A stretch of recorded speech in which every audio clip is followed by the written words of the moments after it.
Les dispositifs imposés aux élèves agresseurs seront indiqués dans leur dossier de demande d'admission à l'université, et ce à partir de l'année scolaire 2026. Les adolescents en première année du lycée sont donc concernés.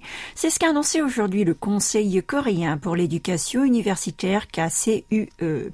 Ce dernier avait publié en avril des mesures de lutte contre la violence scolaire. Et selon son plan, il compte refléter les actes de violence commis par les candidats dans tous les types de procédures d'admission, dont le sunung, l'équivalent du bac, les dossiers de vie scolaire, ainsi que les épreuves pratiques. Chaque université pourra à sa manière prendre en compte des actes de violence dans son processus de sélection.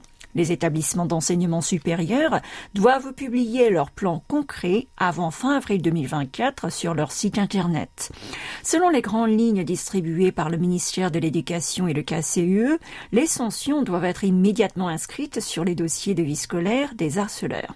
Même si des procès administratifs sont ouverts à propos des dispositifs, ces derniers ne peuvent pas être modifiés avant la fin des procédures juridiques.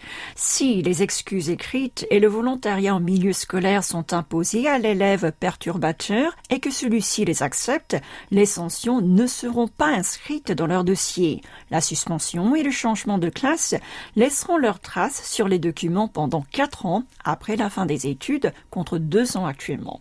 Ces mesures peuvent être pourtant effacée à travers une délibération. La mention sur le changement d'établissement sera conservée sans exception durant 4 ans.